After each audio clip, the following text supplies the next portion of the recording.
So yeah, I told Marty that we were going to be on around now, and he is doing yoga with his wife, and then will be joining us.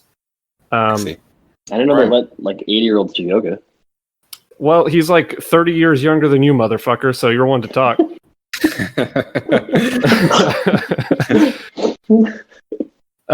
Okay, all right.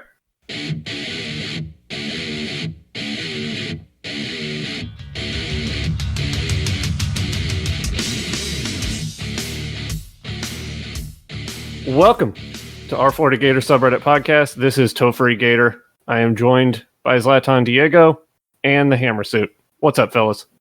Hey, how you doing? We're talking about football. Football happened this weekend, so that's exciting. Did we think we'd ever make it to this? I had doubts. Did we really think so? I was really concerned. Here we are. And it was a glorious weekend. I had a great time.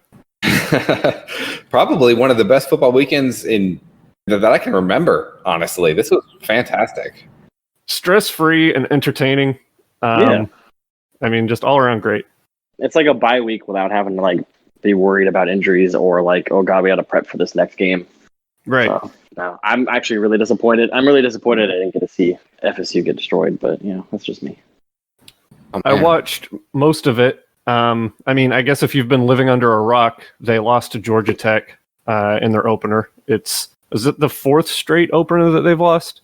But yep, there's a correction. It there. is. Correction there, though. They lost to projected to finish last place in the ACC, Georgia Tech. So make sure you don't leave that out, Toph. Indeed. I want to clarify here because I feel like people might have a misunderstanding of what Georgia Tech really is, because Gator fans have a fondness for Jeff Collins, our head coach. It's a team that is completely changing everything, its entire personnel structure and its entire system. And we're not talking just like a new coaching system and, he's switching his offense, he's bringing in a spread.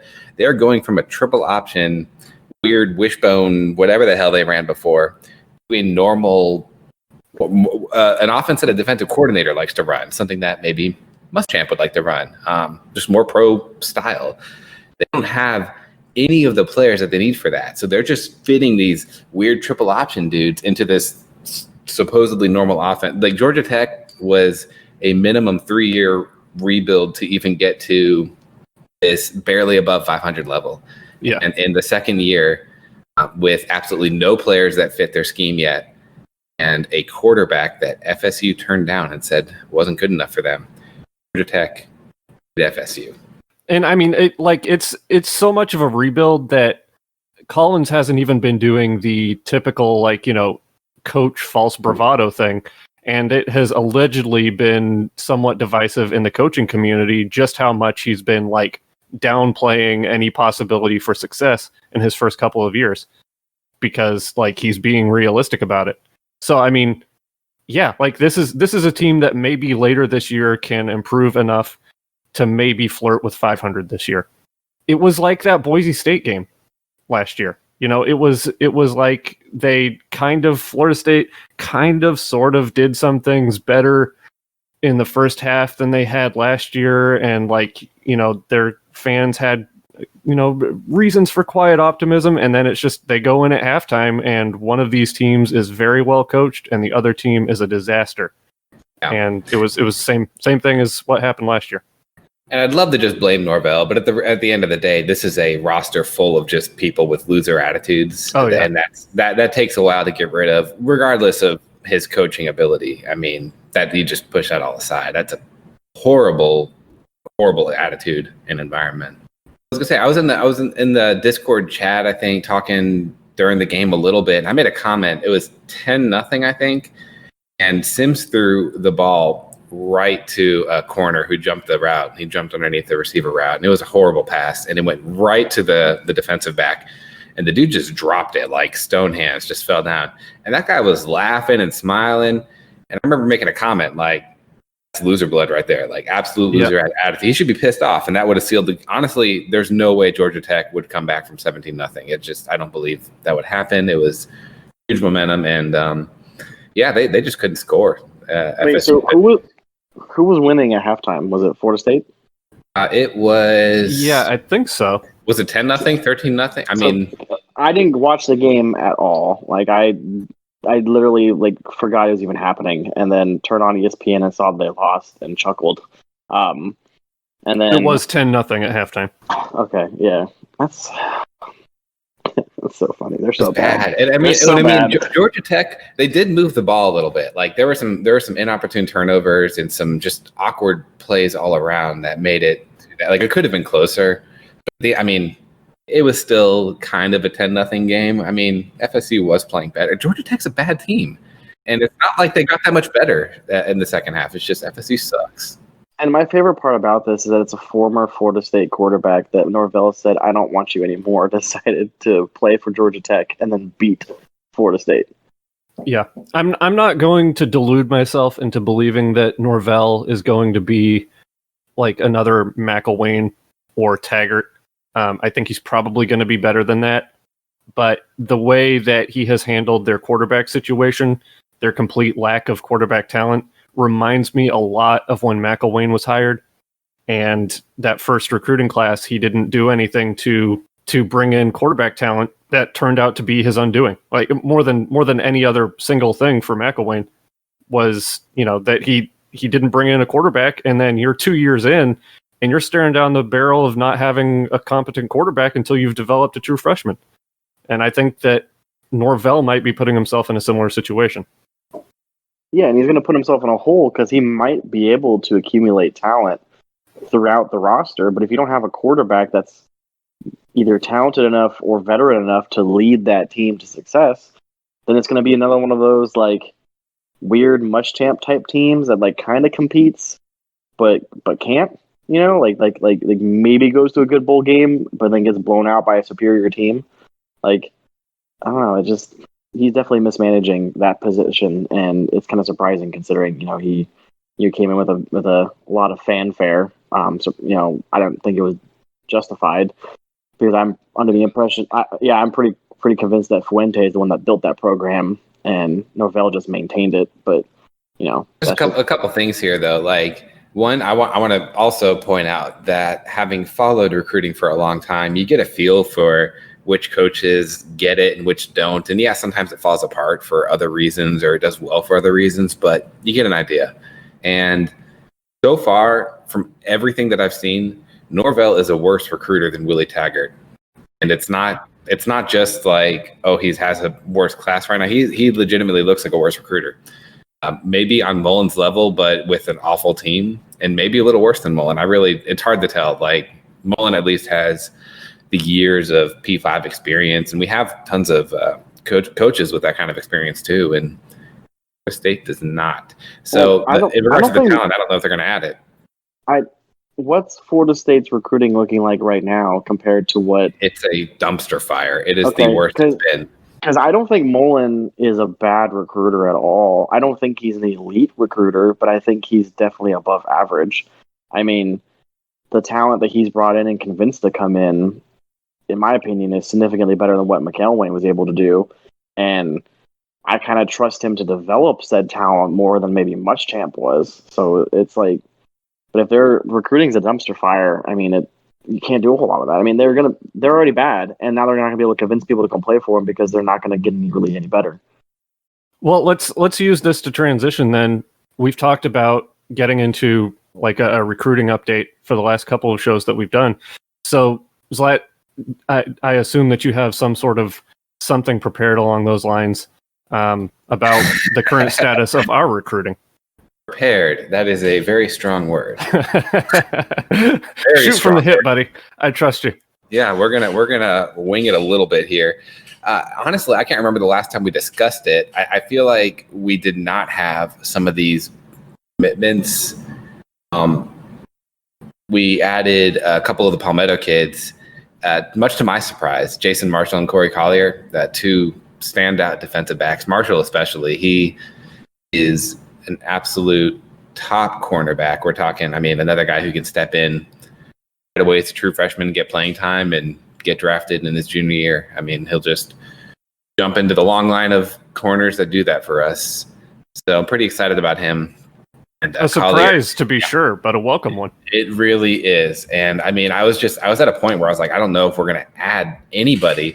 So what's happening here is something that I've mentioned before, but I'll say it again because it's the way he's doing things, is that Mullen is going all in on adding top talent defensive players, big time defensive players. And for offense, he's adding talent. He's adding some of our top targets, but it's a lot more, oh, this guy fits our scheme, or, oh, this guy has the right attitude and he's going to block right and develop right. And, oh, these offensive linemen all suck, but they're going to develop perfectly and actually be able to be coached by, able and willing to be coached by Hevesy. Offense, I mean, if you stack up the numbers, it's just completely night and day. The offense and defense. Defensive recruiting is at an elite level. It's close to that Alabama, Clemson, Ohio State level. It's right up there with some of those schools year in and year out for the most part. Obviously not on Bama's level. Offense, way further down.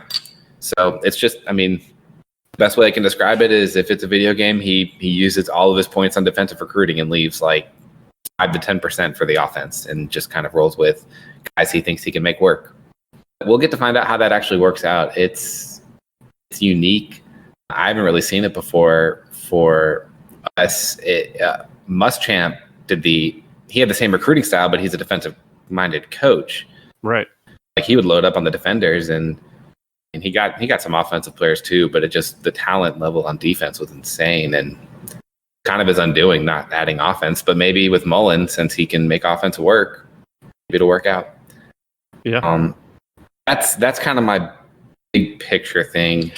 I think the recruiting class for this year is not done yet, but we're getting to a point now where it's almost completed. I mean, we're going to lose a couple from it. It's bound to happen. We have a couple of guys who are going to be grades risks. One or two they're going to flip and go to another school.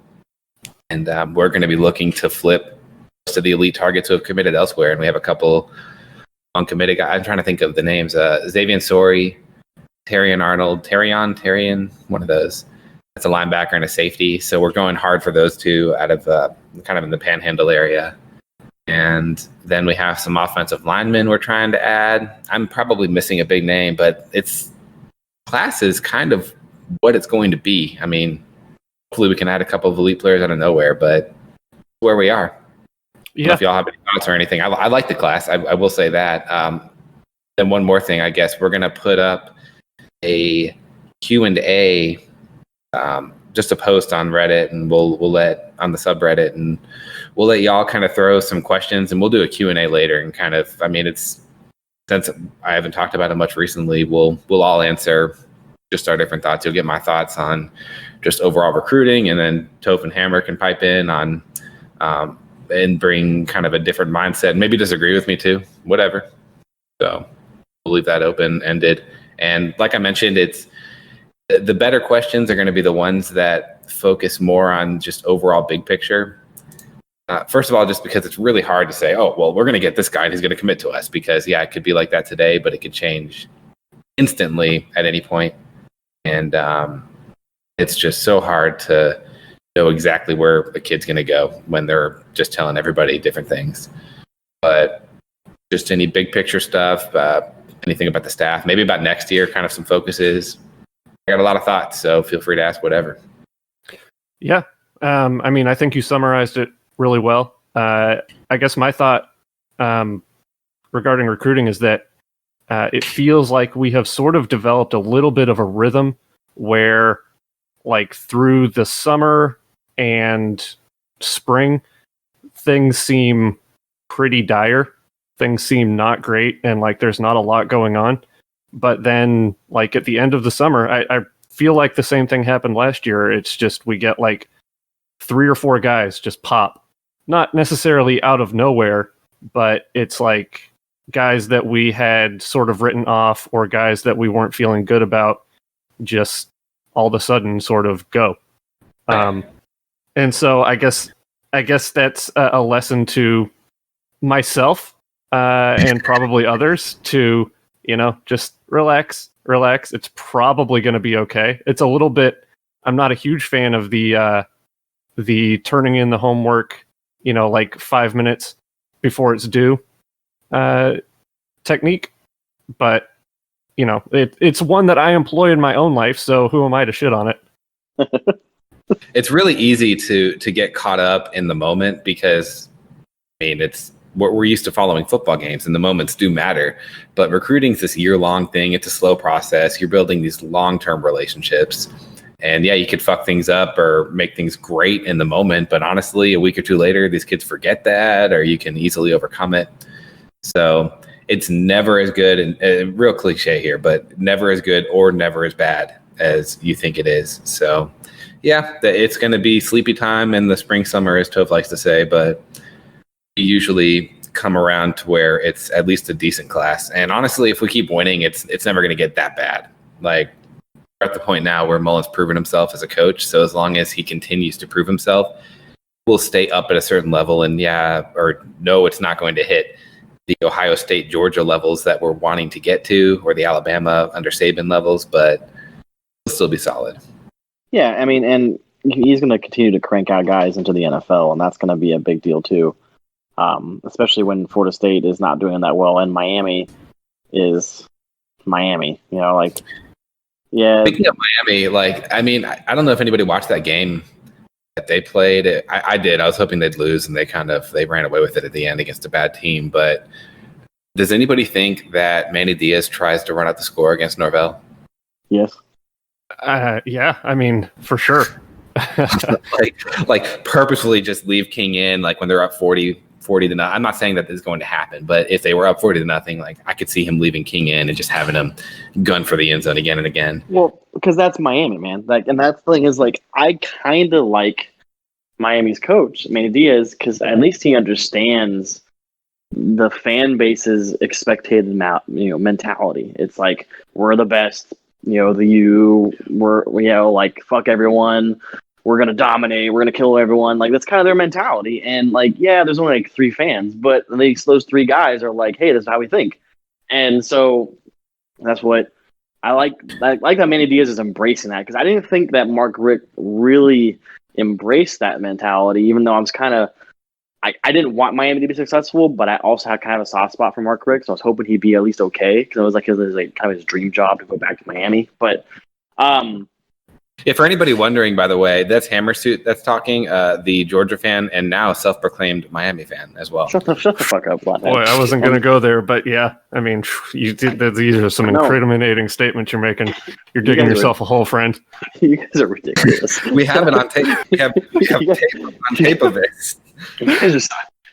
Anyone mentions this on the subreddit, I will ban them forever. No one can overrule me.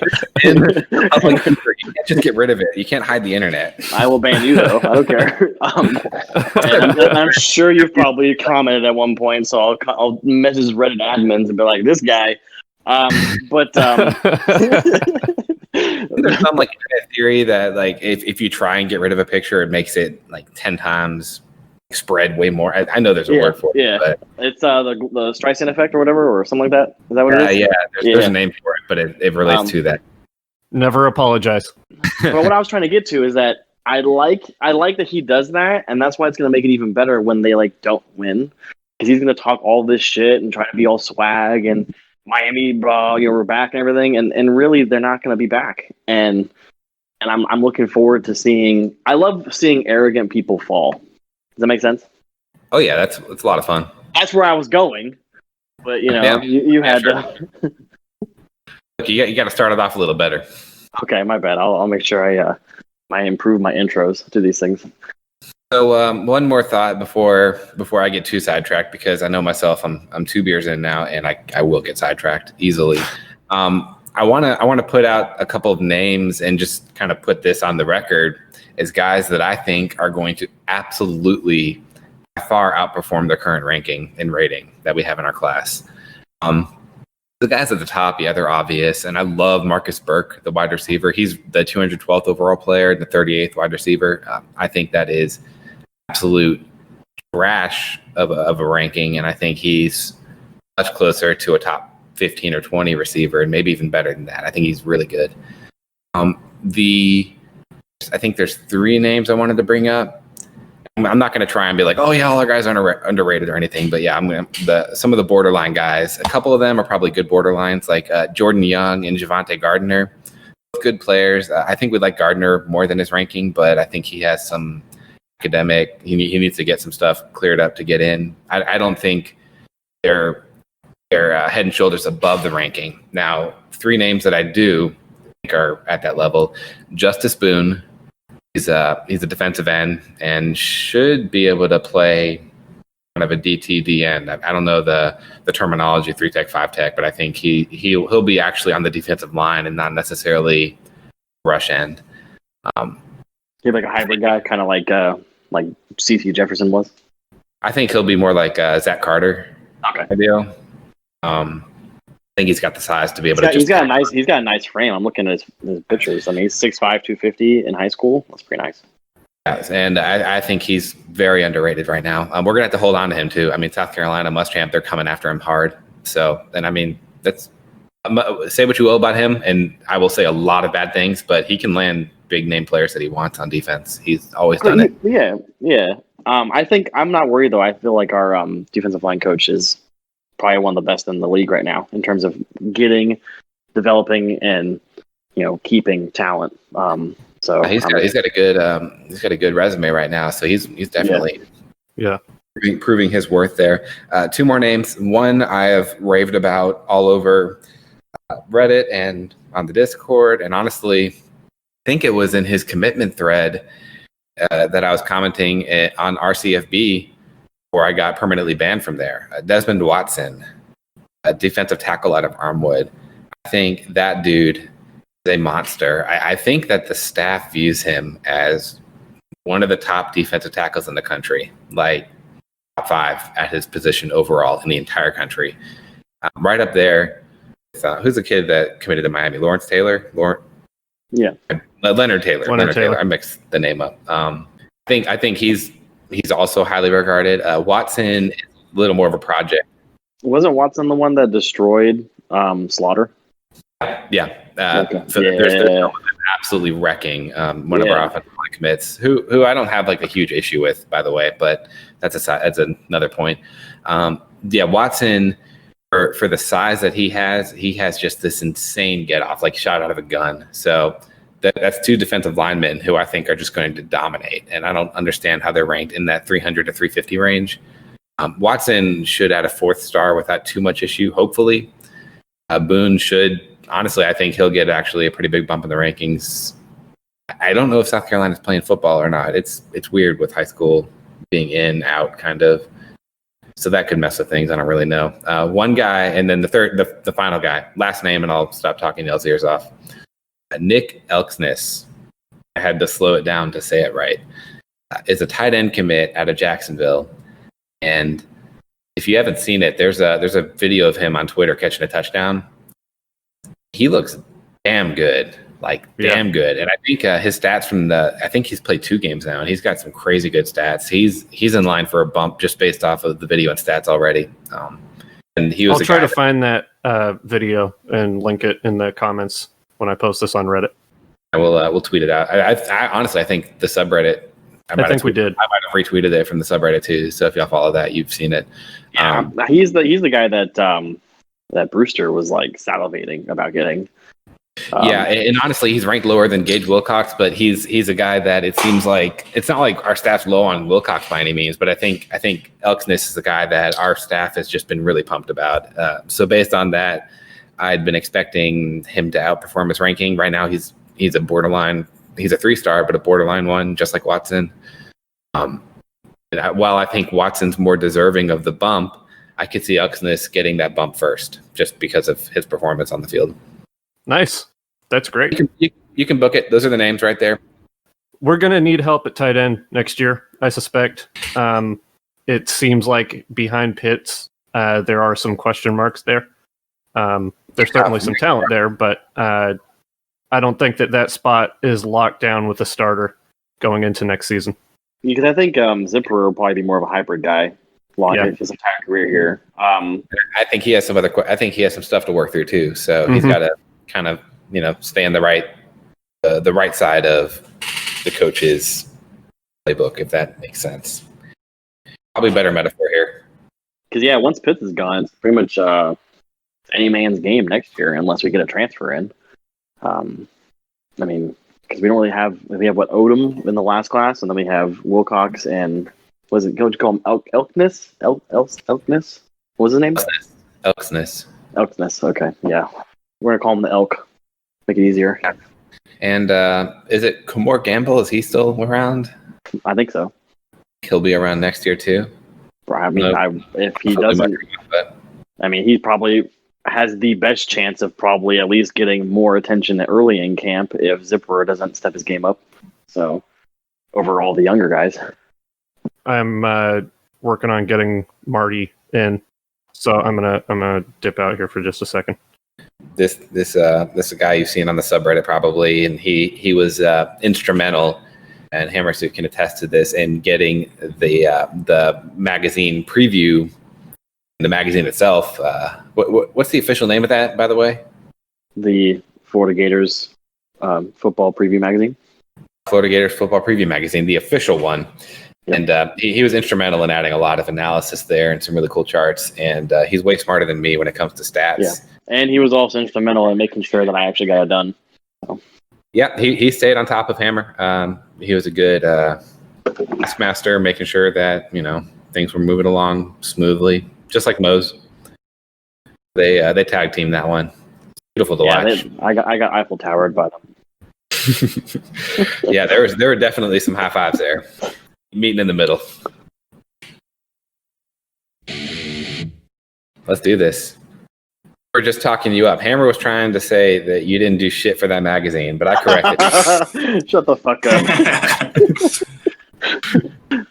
So, this is DrMartyLawrence. He does a lot of analytics stuff and writes some cool stuff and produces some of the highest quality OC on the subreddit. And he also goes toe-to-toe with the most respected statisticians in college football. You may have seen that if you follow him on Twitter this week, calling out David Wonderlick and Bill Connolly on their statistical inferiority. He joins us, and he's going to talk about whatever, but we're hoping to discuss some of his analytics that he provided for the preview magazine. Yeah, happy to. I mean, we can talk about whatever y'all are most interested in. We were just talking before you joined about recruiting and about how we feel pretty good about things, except for Billy Gonzalez being a complete drag on every aspect of the program. Yeah, we've had this hang up for a while. I've never gotten y'all's Billy hate. But... He's a noted Billy Gonzalez apologist. And you got to take it with a grain of salt, because I was a apologist for years too. This is also the same man who cried when we fired McElwain. I couldn't believe we did it, but definitely in hindsight, right move. So y'all don't have to trust me. I think I threw out all my credentials on that. So when you were doing your statistical breakdown of our returning roster and what to expect this year, is there anything like above all that stuck out to you? Yeah, I think the O-line stands out. We kind of know that that's probably going to be a weakness for us. And that really stood out. Not just that we don't have the talent there, but it doesn't even seem like we have a lot of talent in the young guys we've brought in. At wide receiver, we've got Henderson and Frazier's coming in, who are some really highly talented guys. We don't have that same equivalent along the O-line yet, and it doesn't mean we won't get there or that Hevesy can't find, great mid-range guys and coach them up. But, we all know that it takes talent to win. So that was kind of a surprise. And then just looking at our talent on defense blew me away. Like, we're insanely talented in our DL linebacker core, all the way through DB. Pretty much safety's the only position where I look at it and think we're probably under-talented. And then with those talent things in mind, safety and offensive line are where we have some of our best returning production numbers. So, this might just be kind of the magic year where it all balances out. So we'll see. Yeah, that is an interesting mix that we have going on this year. A little more reason that we have to get the season played in its entirety. Yeah, for sure. For the many. I mean, what are y'all's kind of feelings? Do you think we honestly have enough talent to win it all this year? Oh, I think so. I really do. I don't think we have enough talent to be like we were back in 2008 and 2009, or like Alabama is every year, like to where we actually can feel super confident and think, hey, we actually will have more talent than any other team we play. But this is definitely, this team is kind of, it's the perfect storm. It's good enough. It has the right level of experience. It has the experienced quarterback and a lot of good depth. So I think that we have the talent to make it to the playoff, but I don't know if we have the ability to go through the grind of an all SEC season and a conference championship game and then an additional 2 playoff games without sort of holes in the roster eroding and weaknesses becoming more apparent. I just don't necessarily know if we have the depth stacked. But, I don't know. And the other thing that gives me pause too is, as you noted in your analysis, Marty, one of our lowest returning production areas is receiver. And in today's college football, that is the one that correlates most strongly with ability to compete for championships. So sorting that situation out is going to be an adventure this year. Just to clarify, I do not think we are going to win it all necessarily. I'm not saying we aren't either. It's just I feel confident that we have the roster build to be able to do it, whereas I didn't think we even had the capability previously. And yeah, like Toph said, there are a few positions where if we take the wrong injury at the wrong spot, we're screwed. And I agree with both of those. I mean, I'm obviously, I predicted us to win every single regular season game, in our predictions in the magazine this year. And I said that confidently. I didn't do it as rah, my team's the best, I'm going to say they're going to win all the games. No, I think that we have, on paper, one of the top 5 most talented teams in college football, in the entirety of college football, in my opinion, in terms of just experience, depth, and talent, and the fact that we pretty much still have 90% of our coaching staff. We lost one coach and ended up, I think, replacing him with a superior one, right? But like you guys said, do we have all the depth necessary to go through the entire grind? I don't know. I mean, it remains to be seen, I guess. This might be that one year, though, where if we end up having a playoff, it might end up going into our favor solely because we probably have one of the best conditioning teams in the country. And a lot of teams are going to be going through the same shit we are, which is a lot of injuries, a lot of COVID stuff. So, I mean, I don't know. I mean, crazier things have happened, but I mean, it could be one of those seasons that it's just a perfect storm of exterior influences provide us the ability to actually compete and win a championship. Kind of that's my view on things, like the perfect storm, right? With hopefully Big Ten and Pac-12 sitting out, that's just going to leave it open for us to, maybe if we don't have that elite Alabama Clemson level team, I think the door opens a little bit more if it's just 3 conferences playing. If they end up playing, I think it gets a little bit tougher to sneak in, and then especially to win the whole thing if they end up doing the full playoff. So we'll see. I mean, offense is the big question mark. Defense should be pretty elite. Yeah.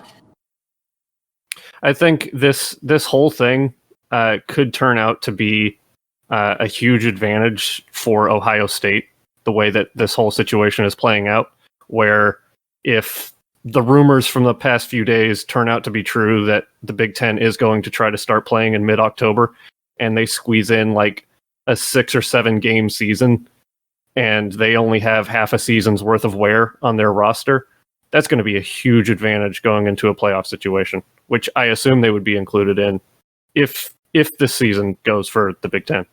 I don't have a lot of information about that, but I would be very surprised if the College Football Playoff Committee allowed any team into the playoff that didn't play equal games to all the other competitors. I mean, we're already not doing that, though. We have 10 games for the SEC, and the ACC has 11 or 12 or something. Right, but like you might be able to justify that because it's 1 or 2 games. But if you have like Ohio State doing 6 or 7 games, like Tofi was saying, that's a major advantage that they have over the competitors who have gone through an entire season grind at that point. And yeah, there's probably be a lot of backlash and a lot of controversy. But as far as I can see so far, the playoff committee aren't idiots. And they want to put the best product on the field, but it's not going to really be fair if you're going to have a team that's, really, really good, only played 7 games versus a team. It'd be like putting the New England Patriots, who's only played 5 games this year, against like the Jacksonville Jaguars, who's gone through like 14 games. It's like, who's going to win? Probably, it's most likely going to be the New England Patriots because they have less wear and tear. They have the talent. So yeah, it's definitely just the wear and tear, nothing else. Yeah, the only reason that they would win that game. Yeah. I do agree, but here's that nightmare scenario. We have Ohio State. Let's say they play 6 games a half season, and they go 6-0 because they're Ohio State and playing a bunch of trash. Just assume here, 6-0 Ohio State. You have the SEC. Let's say that the conference does cannibalize itself. There's a lot of good teams playing a lot of other good teams, and top SEC teams all have at least 2 losses. ACC has the same thing except Clemson, who's obviously undefeated, playing zero teams. Then you have an undefeated Clemson in the playoff. You got a bunch of 2-loss teams in both the SEC and the ACC. And who's the other team? The Big 12? We'll just discard them. I mean, I could see easily them being like, well, the SEC didn't have anybody stand out, so why wouldn't we just put Ohio State ahead of them? They're undefeated. I don't know. I'm just of the opinion there probably shouldn't be a playoff anyway with how crazy this year is, but that's just my opinion. Steal my playoff. We need that playoff. Yeah, I'm not counting on anything at this point, but this is our year. Marty said it all. Marty's analysis proved this is our year, and it would be a damn shame if we didn't get a chance to show. Yeah, I think it'll be interesting because I don't know if y'all want to switch over to the kind of evaluating Dan Mullen through year 3 thing, but he really hasn't kind of hit those metrics yet for most championship coaches. And we've kind of talked about this. It's like, do we think he can actually get to that threshold, which looks to be an elite recruiting class around 285, and does he need to get there? And I think this year is going to tell us a lot, because I don't think we're actually going to get that much more talent to Florida. I think our recruiting's probably going to plateau. It might increase a little bit. We might hit that 285 number. That's the composite class score, maybe once or twice. But I think we kind of know Mullen's level of recruiting, and this year is going to tell us just how far he can take it. Is he going to kind of taper off and be like Gus Malzahn, which came up as his most similar peer through 3 years? Or is he going to kind of take those next steps forward that not too many guys ever have before? So we'll see. I have a concern. That's so 285 is kind of that number. There are scenarios where we could get a 285 class, but in just looking at this class, if we were going to get a top class, this year would be one of them, right? Coming off this huge season, we're looking pretty good. Everybody else in the state sucks. Mullen's entrenched and looking like he could be here a while and actually a good coach. I just plugged in our 3 top targets, Tunmis Adelaide, I'm probably butchering names right now, Xavier Sori, and then Terrion Arnold. That only gets us to 278, and that's not accounting for anybody dropping out, which is likely, some of the guys at the top. So, and those numbers kind of change as we go forward in recruiting. So, but think of it as a top 5 class. Can Mullen get us to that 5-6 range? And if you look at what he's done now in terms of his best recruiting class, nobody who's won a championship except Dabo started this poorly through 3 years in terms of their highest level class. In terms of average class, he's still in front of Les Miles and Gene Chizik where they were through year 3. Both of them had brought in kind of that next level 285 class by then. But would you contribute, and I don't mean to interrupt you, I apologize, would you contribute Gene Chizik's win specifically around class rankings, or the fact that he had one of the greatest football players of all time as his quarterback? I mean, and that's got to be it, right? But you can kind of look at even that threshold, like, okay, even if we got a great class with that level of talent, we still need a Cam Newton type player probably to take us forward. And I don't know if Trask is going to be there this year. I kind of doubt it. I know everybody loves Trask. I think he will be one of the best quarterbacks we've had play in a long time. But it's kind of been harped on a little bit. He does make some bad decisions with his throws and some riskier throws. And especially when he gets pressured, he'll throw off his back foot right at a defender and should have ended up with a fair bit more interceptions. So I don't know if Trask is necessarily like going to take that Burrow step forward and be like Cam Newton and get us over that threshold. I can hear James DiVirgilio starting his car to drive down I-75 and find you and kill you. Yeah, I think it's going to be bad, but I am kind of planning to put together like a few clips of like, what are these turnover worthy plays that you see like Pro Football Focus like harp on for Trask? That's why they knock him so bad. What does that actually look like? And it's these throws. You'll see it. I forget if it's definitely in the Virginia game, and maybe it's the LSU game, I think, where when Trask is getting pressured, he doesn't want to take a sack. He's trying to throw the ball away or get it to where a receiver could make a play. It's a really risky throw. And he did it a lot last year. And if he can stop doing that, I'll feel much better. But it's definitely probably the biggest red flag on him right now. That would be one of the more fixable things, especially from a quarterback who hadn't really started for years, even through high school up until last season. Just have a question. Do we think James DiVirgilio is going to use a gun, or do you think he's more of a hands-on guy in this murder, like drowning or bringing out the knife or something like that? Wait, you guys are talking about the wrong thing. I think Marty said that Dan Mullen is like Dabo Sweeney. Oh, God damn it. I was trying to overlook that. We're gonna scrub that from the entire tape. I'm gonna leave it in, but I'm gonna beep Dabo, just like the old days. Are you gonna join James DiVirgilio and go kill Marty and then come kill me now? Yes. Well, actually, you're on the way for me, so you're first. All right, buy me a beer first, though. Okay. All right. Sounds good.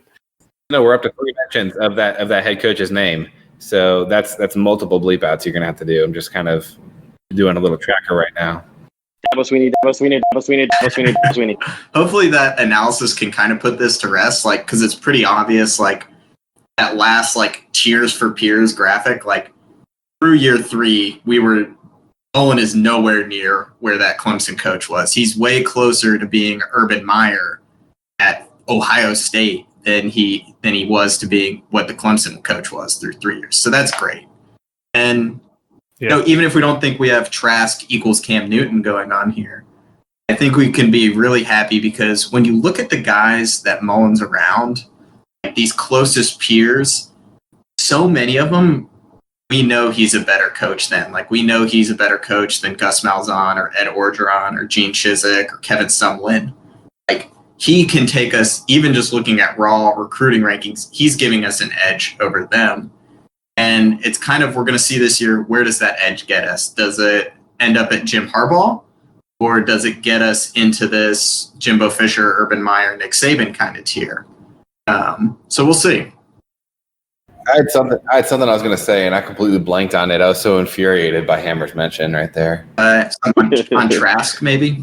We're talking about that. Completely. Oh, yeah. I appreciate that. We do potentially have a Cam Newton type Anthony Richardson. He has the exact size and abilities that you would look for in bringing in having Mullen have his sort of elite custom-built quarterback that can run his offense. Now, obviously, he still has to develop right and have the right attitude, mindset, work ethic, make the right throws, all that. He's still a true freshman, but the way they talk him up could be damn good. So that's something kind of big, actually. Looking forward to him a lot. Yeah, I recall Zlat like 2 months ago you had some strong feelings on the nickname that was being assigned to Anthony Richardson. Yeah. Do you recall what those thoughts were? Maybe not in their entirety. I remember that people keep wanting to call him Baby Cam, and that pisses me off. Like, there's just so many better nicknames out there. Why would you want to go with that? And honestly, Cam Newton left. I mean, it's just, especially for a quarterback, like, they're going to be their own dude. And I know everybody wants to make a name for themselves or anything, but like the elite quarterbacks, like you don't have hold on. You don't have, I'm trying to think of like a good example, like Aaron Rodgers and call him Baby Steve Young. Like, no one fucking does that because that's stupid. It sounds stupid as shit. So like, if you think he's going to be any good, why the hell would you call him Baby? And honestly, why are you going to call him Baby anyways? That's fucking stupid too. Like, absolutely hate the nickname. And I mean, AR-15, that's cool. He's not number 15. Yeah, hell yeah. That's a badass fucking name. Come up with anything besides goddamn Baby Cam. Well said. AR-15, because he's going to come on your campus and he's going to kill some people. I'm slightly aroused from that Zlatan Diego rant right there. Thank you. Yeah, it's been brewing for a long time. I see it on Twitter and it just pisses me off. And I'm not going to get in the Twitter fight because that's a waste of damn time. But yeah, you are.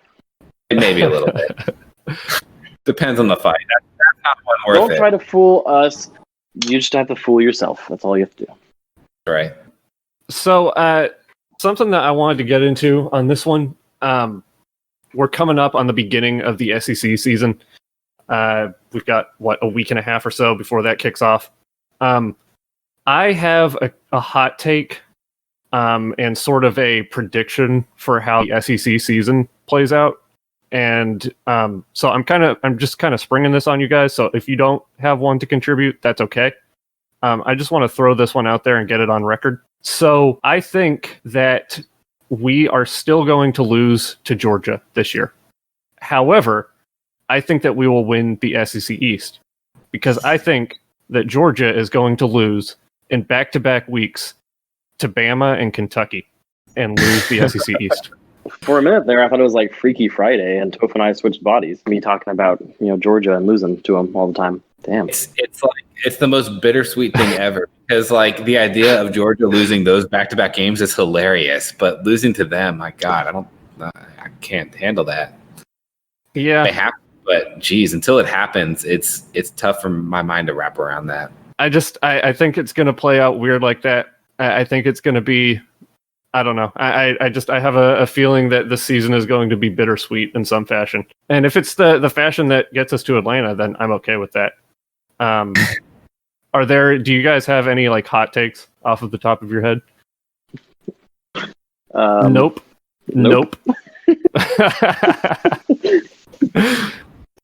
Probably my biggest one is, and y'all have heard me talk about this, I don't mind the Emory Jones, Kyle Trask rotation. It's 50-50 whether it pays off or not kind of thing. Like, we did the stats breakdown, and it seems like you could make arguments either way.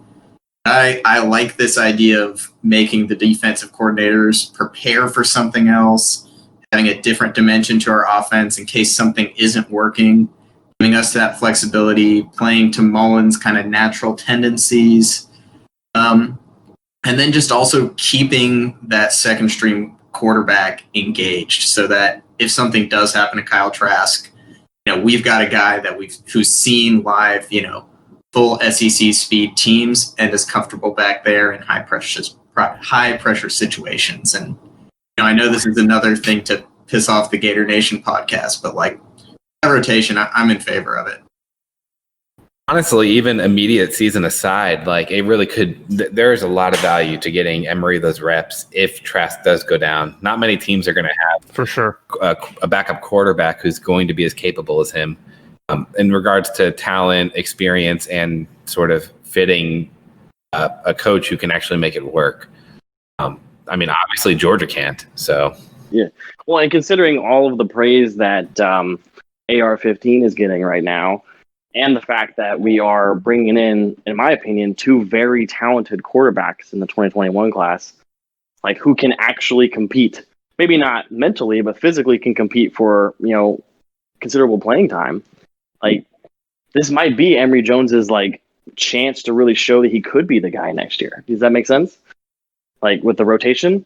Because if he can't do that, like I am not convinced he wins the starting job next year. Yeah. Well, it absolutely is. If he's not getting major playing time by the end of the season, I'm not even talking like way more than Trask, but I'm saying like he needs to be able to show it. I would have major doubts as to him winning or staying around to win the starting job for the year after, whether that's his decision or whether he gets passed by. But I mean, it would say a lot if he doesn't increase those reps. We'll say that. And to your point, Zlat, about the value of having an experienced backup quarterback, last year I heard the statistic recently, and I can't remember if it was 9 or 10, but 9 or 10 of the 14 SEC teams had different quarterbacks start at some point during the season. And Georgia played the second one for every single matchup, if I remember correctly. Yeah, so like clearly, and as we've seen in our recent history, clearly there is a huge advantage to having a backup who knows what the hell is going on and is ready to jump in at a moment's notice. Especially with our offensive line. I mean, I think they'll be better this year, but I don't know how much. I'm expecting something kind of like 2017 where we were like, okay, we got all these guys coming back. It can't be worse than last year. And then it was exactly the same. That is my expectation for this year for our offensive line. I will say I had higher expectations, but with the recent rumors, and I will emphasize rumors, but they seem to be fairly substantial ones, that Ethan White is possibly out for the year. I was expecting him to be one of those huge improvements because he got playing time at the end of last season, but he's a true freshman. I expected him to be a big deal at center. And bringing in Stuart Reese, who's one of the top offensive linemen in the entire SEC.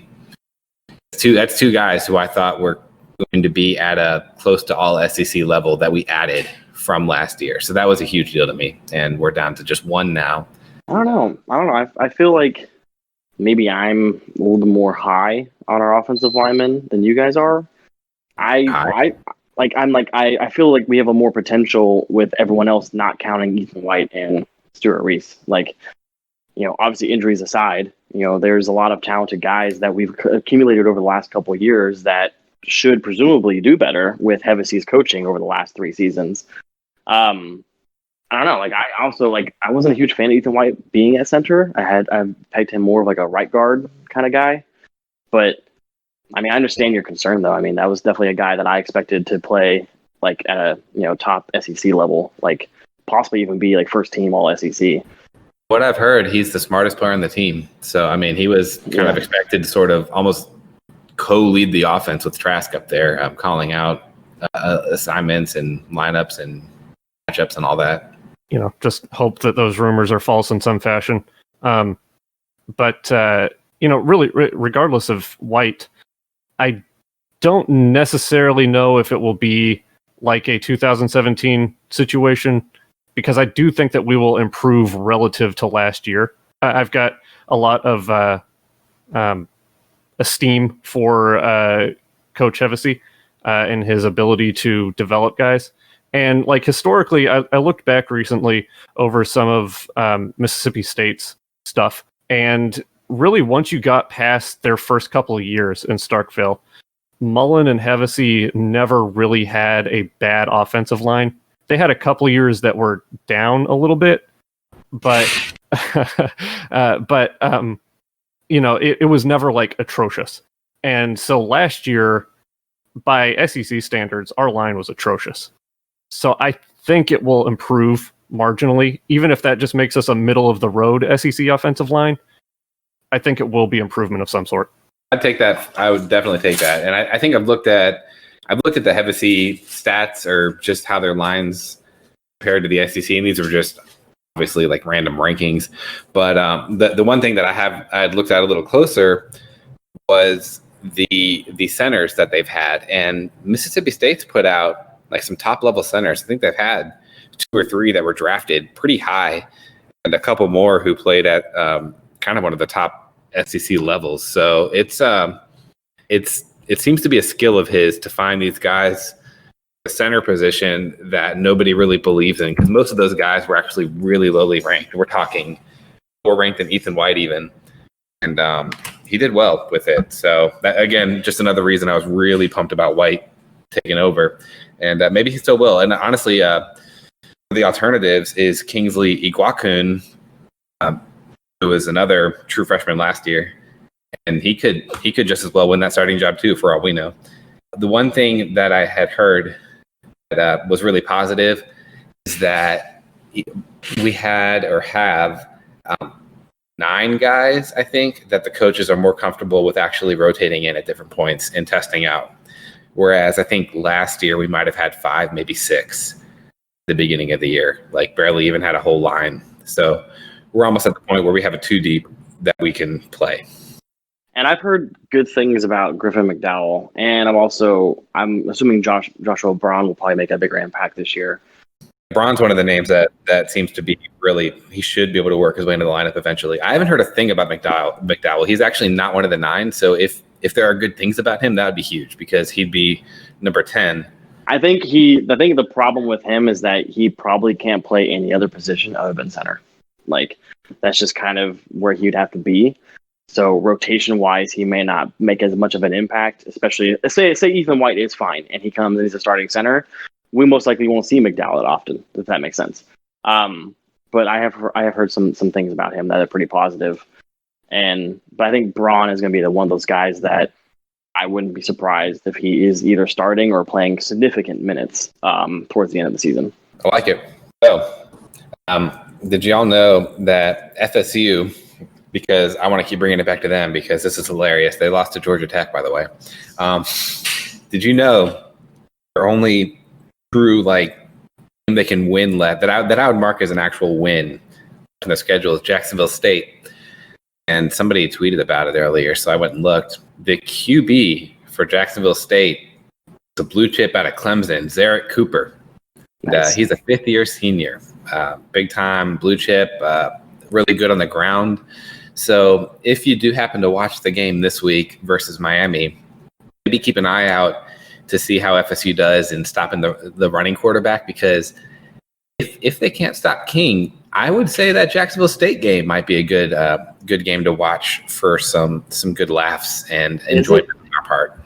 Is it weird that I'm kind of more excited to watch Florida State be terrible this year than I am to see us be amazing this year? Like, is this just a little bit, like not much, but it's just now there's an element of schadenfreude, and yes, watching your rival suffer is a huge deal, and it can be very enjoyable.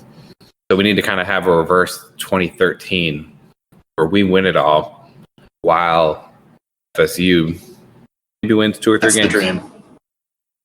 Is one more player that is on that Jacksonville State team, Umstead Sanders, a name that's kind of a blast from the past there. I don't know if y'all remember him, but former Florida Gator. And the brother of Trey Sanders, who obviously did not make it here. As far as I know, maybe he's here, and I didn't realize it. That's all. I don't want to talk too much about FSU. I just want to talk about their struggles. So yeah, I don't understand how James Blackman is like a senior at this point and is still 190 pounds. Like, at no point in the past 4 years has anybody looked at that guy and thought, maybe we should like force feed him some protein shakes or something. Like, get him in the gym and have him do some squats.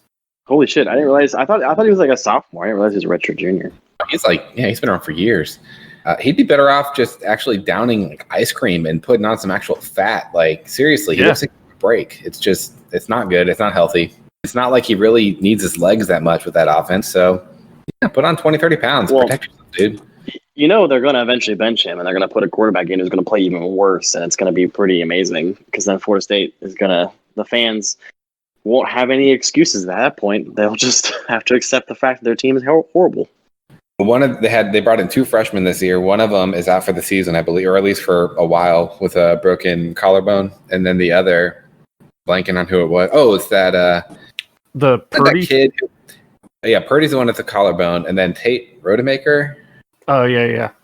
Rodemaker, something like that. Was he the one that had that really dumb graphic with the cows and the cowboy hat? Yeah, I think so. Yeah, that was hilarious. Yeah, so it'd be fun to see him because the Jordan Travis kid can't throw a ball, so I don't expect him to take over. Yeah, that's brutal. That's a pipe dream for those people. But I mean, it's we're familiar. Oh yeah, it's the shades of watching Tran Harris out there. those were some brutal days. Like, we all remember that. Yeah, it was absolutely horrendous. And the most popular guy on the team was Grady.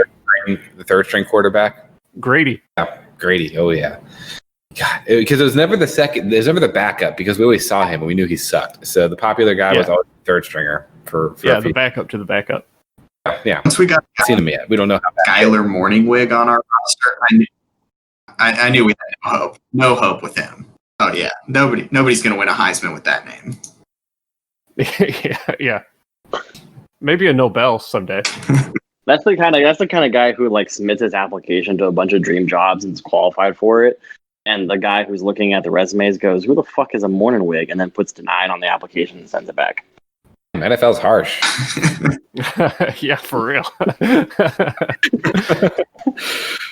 Okay, we're going to see Hammersuit off. He's got to go. Sorry, I have a conference call. He has more important things to do with his NFL friends. So I apologize. Not a problem. Thank you for joining us. We'll see you. I appreciate you guys. It's a lot of fun. Thanks to Marty for joining us as well. And I look forward to hearing the last part of this podcast because I won't be part of it. We definitely will be nice and not say anything negative about you whatsoever. I know you won't. I know. And I know it won't be recorded either. I just know. It's okay. All right. So honestly, what do y'all think it's going to take to get over the Georgia hump this year? Like, I know that's the big one that I'm honest to God interested on. I mean, the one thing that I really wanted us to do was to add a lot more talent. We haven't done that, so that's out. So now we're at the point of, okay, we have to outcoach them, and we have to have the depth throughout the roster at the important parts that we've struggled with. Defensively, we haven't been able to touch their quarterback the past 2 years, like not even within 5 yards of him. I don't think for a single play, honestly. Like, it's just been awful. And I mean, injuries have played a part there, but adding some depth on the defensive line, having Brenton Cox play like an absolute madman 5-star, like he was ranked, that would be big. And then the secondary, having the depth there, that's just killed us. I mean, they've been targeting our nickel and then our fourth guy constantly, and they've been gunning at our safeties constantly. And it's like guaranteed third and long conversions.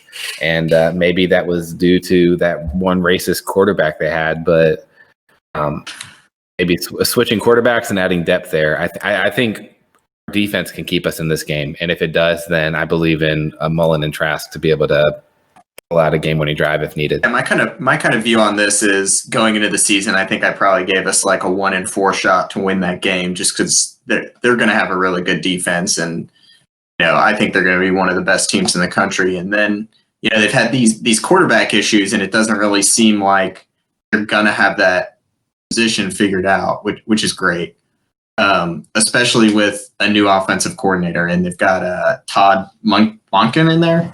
Monken? I don't know how to say it. And when you look at kind of what he does those high-risk, high-reward passes like Jameis Winston in Tampa Bay. And I can't think of anything better for like a Florida-Georgia matchup than an inexperienced QB getting asked to take risks against our secondary. I think that could very well look like a good day for us. A really good point, because they've been able to just be really conservative against us the past couple of years. But having that new quarterback in there, and maybe with our improvements and on the defense and depth, our hopeful improvements with defensive depth, maybe they won't be able to use that game plan. That would be kind of nice too. I'm up to almost 50-50 on this game. I have trended sort of the other way. I was like 60-40, we're going to whip that fucking ass earlier in the offseason, but just as it draws closer, I don't know. And I don't want to speak this into existence, so, knock on wood, salt over the shoulder, all that good stuff. I've just kind of got a bad feeling that we're going to get some sort of like COVID roster bullshittery during that bye week immediately before that game. And I think that we're going to be down some key players, and it's just, I don't know. I've just got a little bit of a foreboding feeling about it. And I'm back to like 40-60. There are a couple of players who I think would really hurt losing, but we're honestly close to a point where there's not like any one player that I think would completely devastate our chances. And it hasn't been that way in the past. Yeah, for sure. But I'm just thinking more like what Louisiana Tech had this last week, where they had like contact tracing and they were down to like 35 scholarship players or something like that. And then if we lose like Brenton Cox and Kyrie Elam, I mean, yeah, we can put in some good replacements, but you're still losing top guys who can turn the game around on their own. So there's that. But maybe luck will switch because Georgia does have some spots where that could absolutely devastate them. So that would be interesting to see, I guess. I know they have the weird COVID rules with like you have to have a certain number of players, so like we can't count on COVID to take their quarterback out.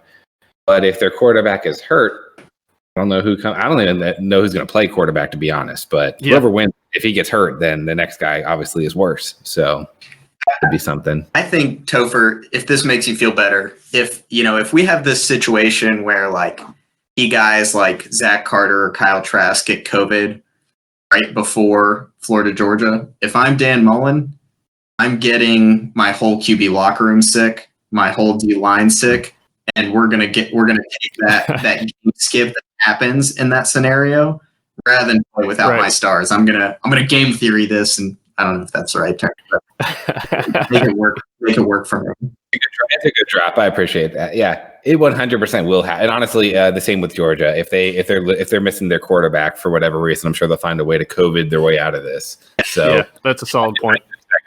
Yeah. Then you just say, "Oh, the whole QB room is down due to contact tracing. Sorry, we can't play." And we're fine. Yeah. We'll just play again in a few weeks when everybody's healthy. Big deal.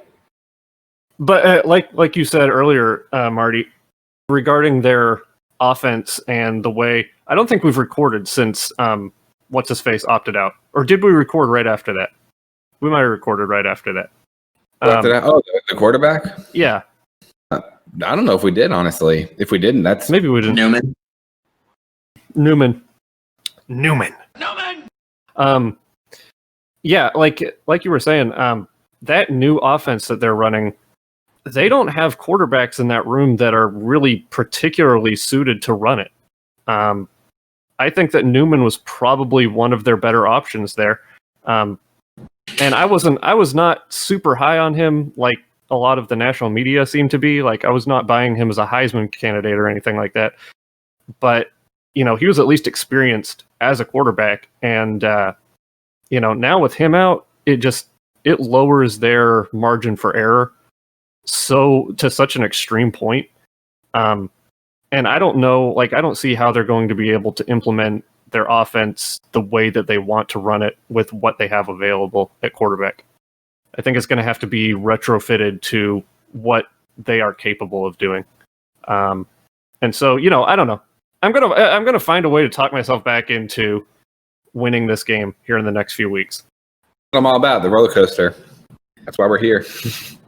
Yeah. Yep. What is Carson Beck's arm strength like? I know we looked at him as a recruit. Like, is he going to be able to throw those deep balls that?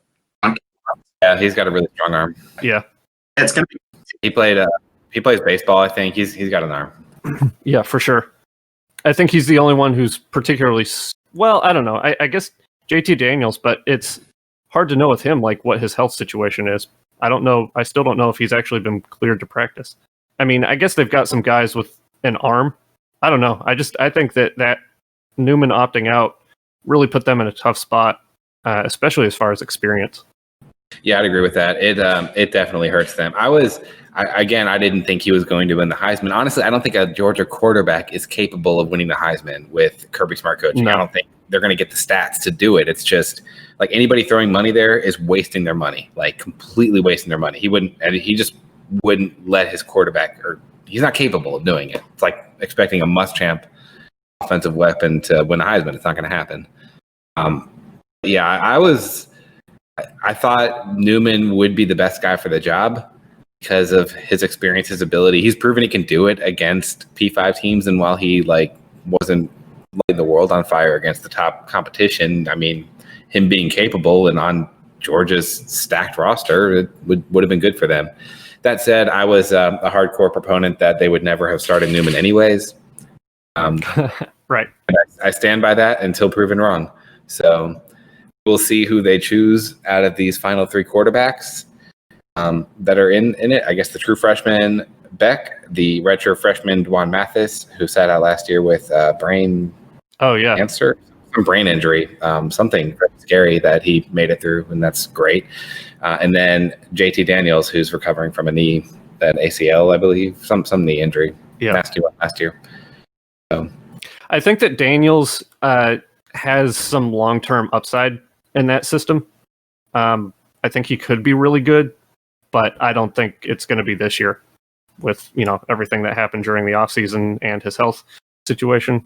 He'll probably end up being the starter. A lot of what has come out in the last couple of days on Twitter feels like some sort of deliberate misinformation. Like, a couple days ago, it was that Mathis looked great in their scrimmage, and then yesterday it was Carson Beck has been lighting it up in camp so far.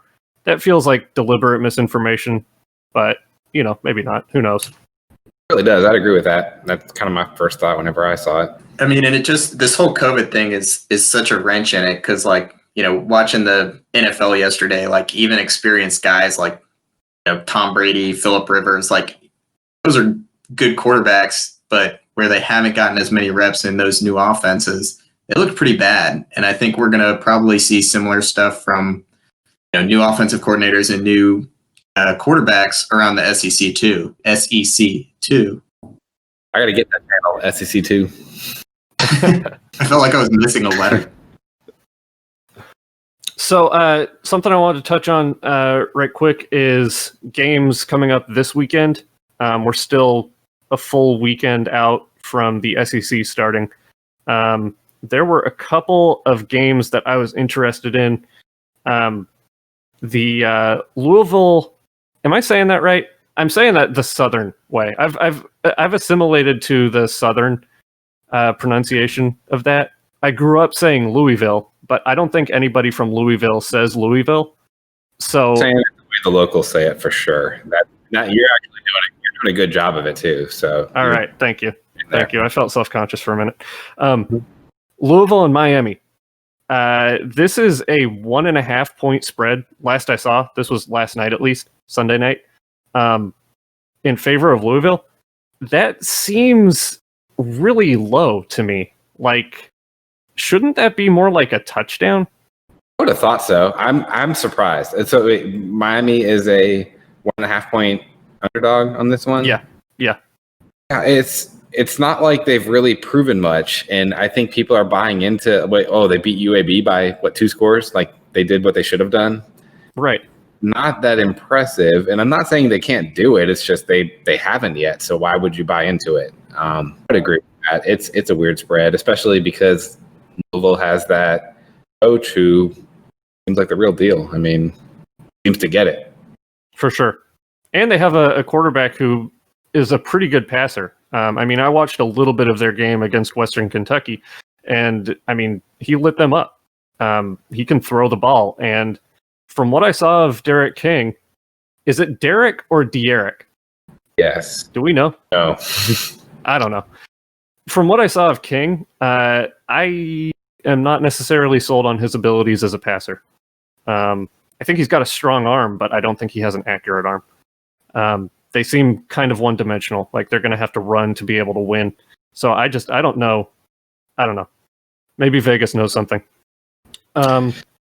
And the other one that, as far as point spread, I was really interested in is Notre Dame over USF, favored by 26. That seems like it should be way higher because I think USF is going to be absolute ass cheeks this year. I bet that spread is factoring in people who mix up USF and UCF. Probably, yeah. That's the only explanation I can come up with. That's a good theory, yeah. But yeah, I watched Notre Dame. I watched a little bit of their game against Duke a couple days ago, and they look good. I think they're a solid 10 type of national team this year.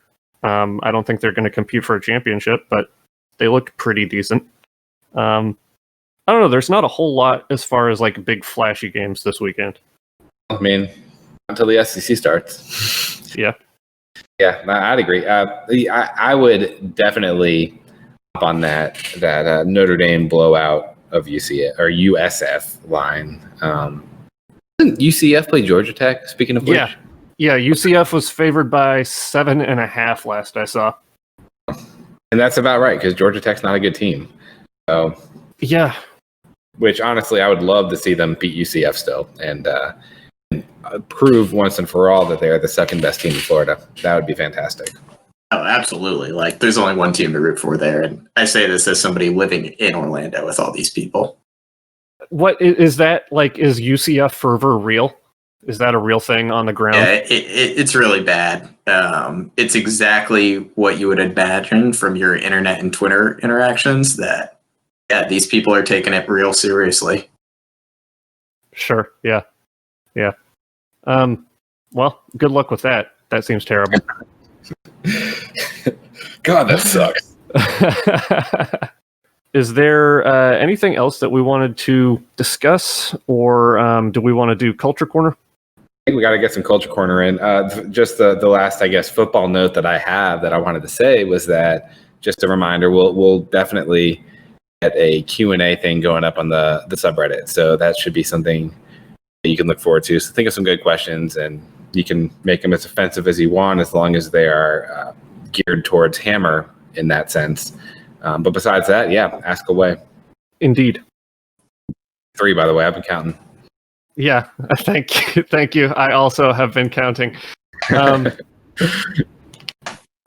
So yeah, Culture Corner. What have you guys been reading and watching, et cetera, et cetera? Watching The Boys, really enjoying it. You know, it's great. It's nice to have some new content in the COVID age. And then I'm reading Shelby Foote's Civil War anthology, and I thought it was going to be a slog because it's massive, but it's really wild. I really enjoy it. Learn a lot about just how crazy the Civil War was, and yeah, I can highly recommend it.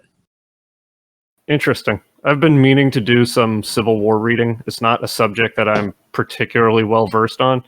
I'm more of a World War II person myself, so I'll have to check that out. The same boat. Is that kind of is that like one of those heavier sort of just everything books, or what kind of book is that? I guess it's mainly just like the military aspect of it, but like it's 3 volumes that are like something wild, like 600, 800 pages a piece. And so it's like crazy details, but it moves pretty fast. And even, I don't know, there's just so much going on. Like, it's wild to think like all of these people were dying in our own backyard and through places we've driven, and like camped out. Like wow, I've been to a Civil War battlefield and I didn't even know 20,000 people died here. Right. Wow. Well, on a somewhat lighter note than that, I have been reading, I'm almost done with it, finally, Mr. Mercedes by Stephen King. It's one of his more recent books. Have you read that, Zlat? No, but I've heard a lot of people talk about it, and I know there's a show about it, too. Yeah. Boy, it is not good. It's not great. Like, I'm a huge Stephen King fan, and I've read a lot of his stuff, but boy, this is just some real dog shit. It's just like, I don't know. It's the typical Stephen King thing where like he writes a really interesting story with somewhat interesting characters, and then like 2/3 of the way through, it just completely falls apart.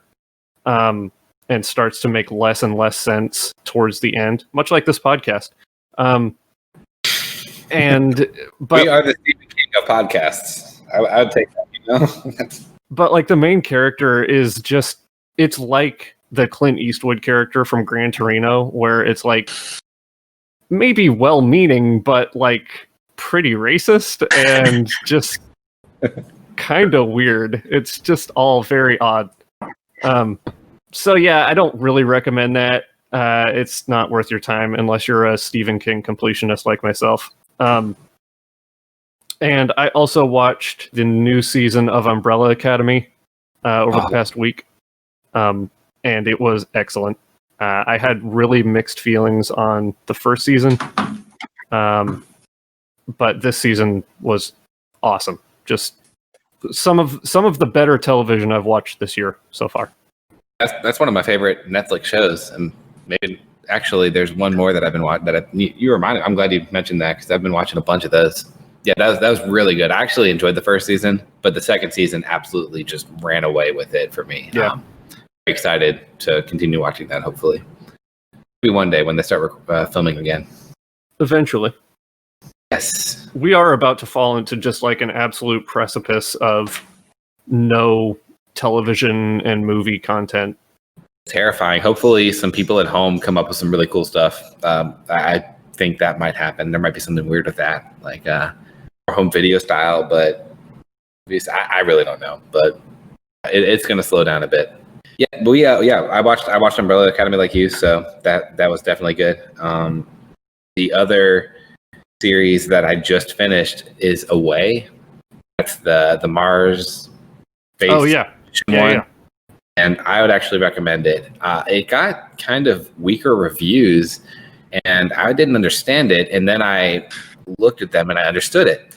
It's a bunch of hardcore nerds, like the Star Trek, Star Wars nerds. And no offense to any of you if you are, but they went in expecting it to be some like fantasy, super space, like craziness right there. Like basically sci-fi almost.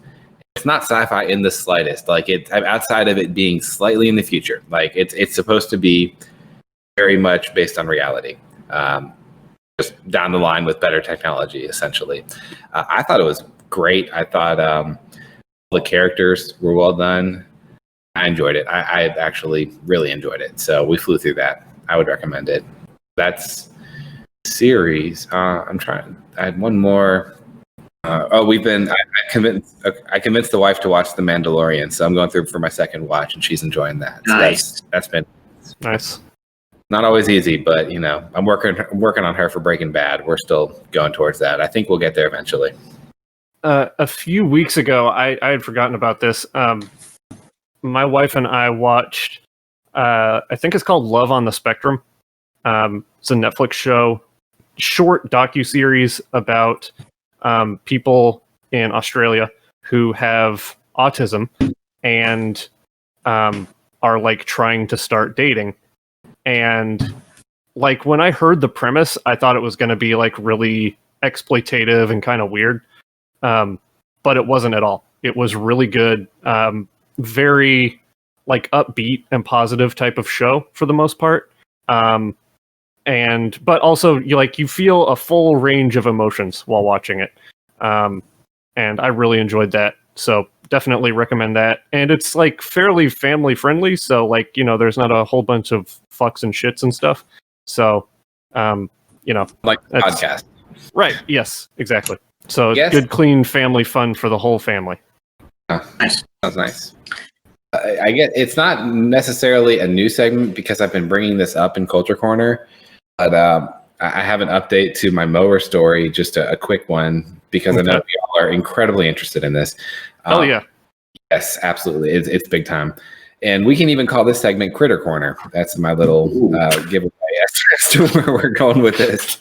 So I knew that I had something going on in the front yard, something burrowing in there, and I didn't know if it was a bug or like a mole or some shit like that, but it was pissing me off. I was kind of ignoring it and hoping it would just go away because, that works.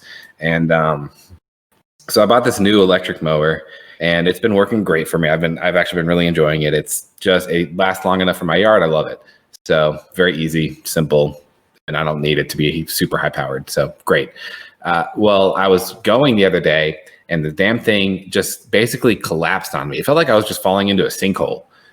And I realized those little fuckers that are burrowed so much that they're just like collapsing my damn yard. Like it's just, and I see these lines everywhere. So I figure out based on the lines and the style, it's actually voles with a V, like Tennessee Volunteers, but with an E afterwards. And these motherfuckers, God, they piss me off so much. I hate them. So I have been working on getting rid of them, I realized that it's not a small infestation. This is a massive one. They're all around the damn house. They look like little mice. They're known as field mice, by the way. I've learned a lot, just like last year with the bats. I've learned a lot about voles recently. So I'm trying out a few methods, and the recent one is I have this rodent dissuader. I don't know what to call it. Like they don't like it. It smells bad to them or it tastes bad to them. So I've been kind of sprinkling that over and watering it in, and it apparently makes the soil to where they don't want to stay in it. So I'm kind of doing that in segments and driving them off towards the neighbors' lawns where they can go bother them. And I've also been using my pacifist, happy rainbow traps and relocating them that way as well, because there are so many. And, I don't think they're happy to get caught in the traps, but again, we got to get them out of here. So that's permanently relocating them from this mortal coil. Yes. Or are these the non-kill traps? Definitely the first. Obviously, the pacifist version with peanut butter. So they like peanut butter, by the way. So, anyways, but I'm trying. I'm trying to do the drive them away. But again, like there's so freaking many. Like, not even begin to tell you how many fucking holes I realized were. It's just they're so subtle at first, and then boom, all of a sudden they're everywhere, and like you're walking and your foot's dropping 1.5 inches, and it pisses me off. It's a mess. So, anyways, that is my current situation. I can't enjoy my mower fully because it just makes me angry mowing over these little bumps and hills. So we're working on it. Oh my god. That sentence was intensely entertaining to me. Talking about enjoying your mower fully. God. I'm glad you're like a year from going full Hank Hill here. I'll tell you what. My ultimate life goal right there. It seems like a great life, honestly. All right. I guess we're ready to wrap this up then. Is there anything that we missed? Is there anything that needs to be discussed? I feel like there probably is. We always have this realization like a half hour later. Every time. And it's like something really obvious and huge too. Yeah. Like massive groundbreaking thing, and we just completely missed it. You got anything, Marty? No, man. It was great. It was great being on here and chatting with you guys. It's been fun. Yeah, I really enjoyed having you on here. Yeah, thank you for joining us. Billy Donovan got fired from the Thunder. Oh yeah, the one. That was the one I was thinking of earlier. No chance he comes back, right? I mean, I'm never going to say never, but I will say never here. Yeah, he's not coming back. I saw he interviewed in Philadelphia today. Is that right? Oh, did he? He interviewed somewhere. Yeah, that makes sense. I'd stay in the NBA if I were him, at least. Yeah, for sure. Like the perfect opportunity opened up for college and like at a school that recruited for you, but nobody want to go back to college and do something he hates.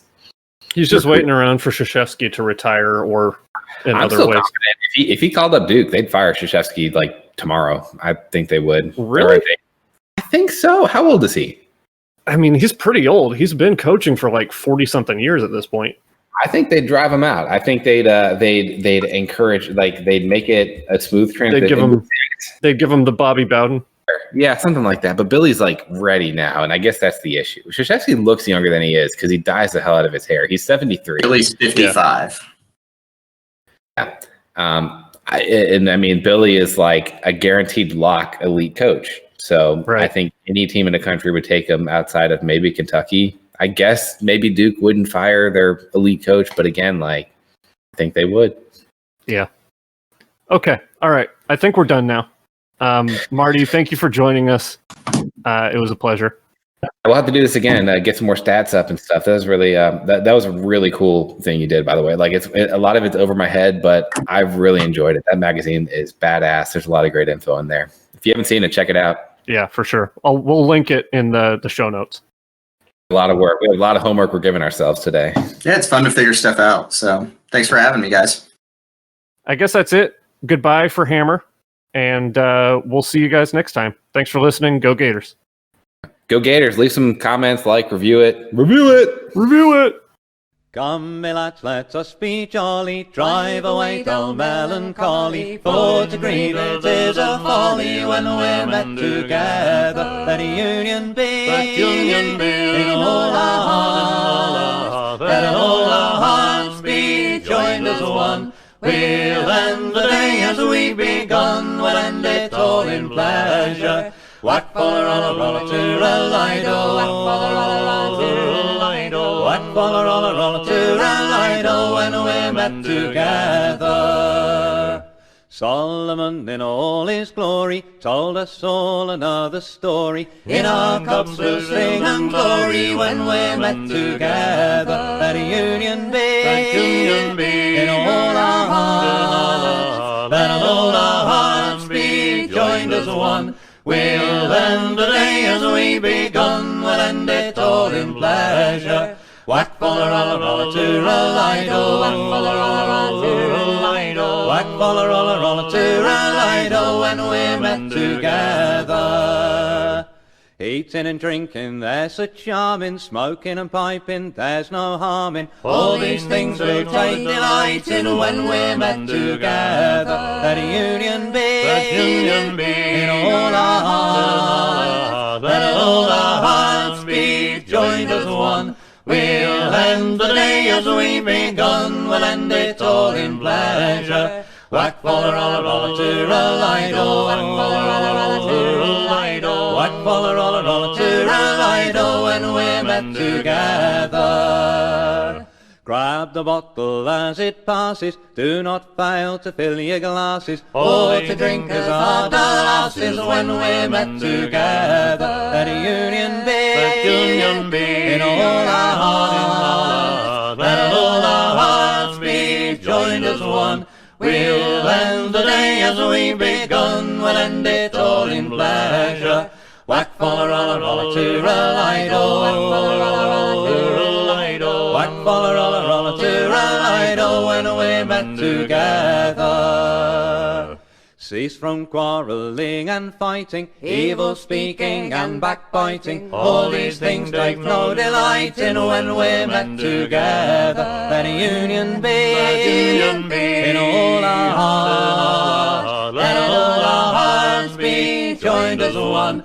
We'll end the day as we've begun, we'll end it all in pleasure. Whack, foller, roller, roller, tooralido. Whack, foller, roller, roller, tooralido. Whack, foller, roller, roller, tooralido. When we're met together. Let a union be, in all our hearts. Let all our hearts be joined as one. We'll end the day as we've begun, we'll end it all in pleasure. Whack, foller, roller, roller, tooralido. Whack, foller, roller, roller, tooralido. Whack, foller, roller, roller, tooralido.